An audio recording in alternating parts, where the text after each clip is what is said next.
Most of the stories you'll hear about St. Patrick, they're not holy stories at all. He was a very tough man, and tough in the sense that if he came to your door at night looking for hospitality and you didn't give it with a willing heart, well then your house might not be there in the morning.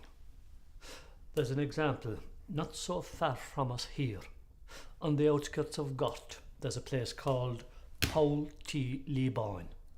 Now, today they call it the Punch Bowl, but the real name of it is Paul T. Leaboyne. Now, do your translation for yourself. Paul, the hole, T of the house, Leaboyne. Leaboyne was the chieftain of the place at the time. The whole of the house of Leaboyne. How did that come about? Well, this particular night, St. Patrick and his 12 disciples, every saint worth his salt at the time had to have 12 disciples, like the good Lord before him. It was a miserable night, winter's night, and they had had a tough time in County Clare, converting and being chased by big dogs, of course, like any saint would, and he had to quieten them too. And they had finally reached the house of Leaboyne, and they arrived at the door. The guards were above on the battlements. Leaboyne was inside with the family, and maybe more as well, feasting.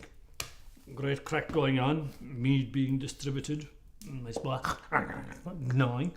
But Patrick arrived, sent one of his disciples up to the door, knocked very mannerly. One of the guards looked down. Who's there? St. Patrick. What do you want? For the night he'd like to be let in. 'Tis cold, 'tis miserable, and we have walked many miles.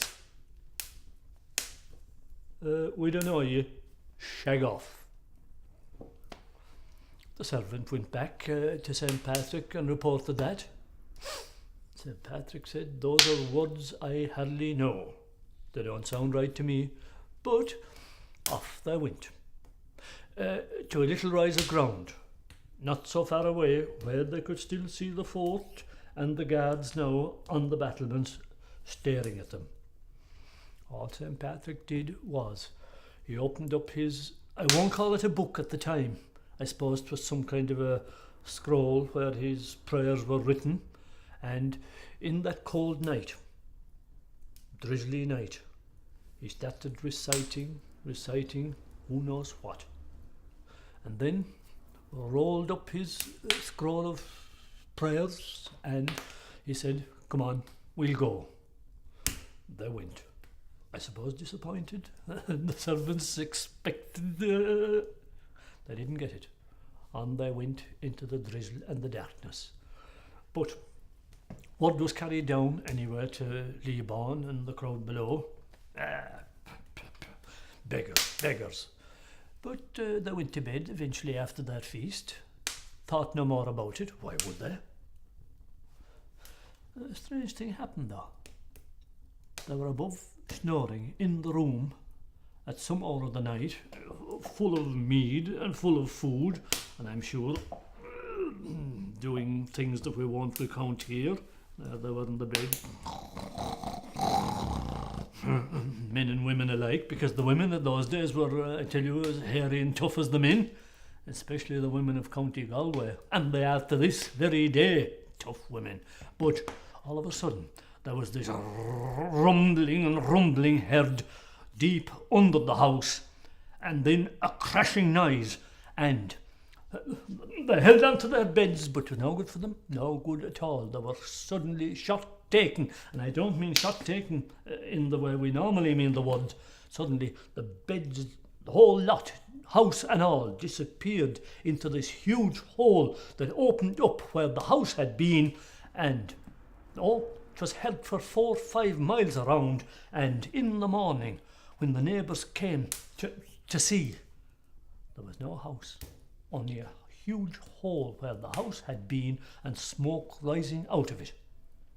I tell you, the word went around of the strange man and the 12 that were with him that had called there the night before any place that Patrick went after that, the man with the grey cloak, he was welcomed. And the new religion was welcomed. And 'twas for feats rather than deeds like that. They say that Christianity came so peacefully to Ireland. There was no battles. There was no battles to bring Christianity to Ireland.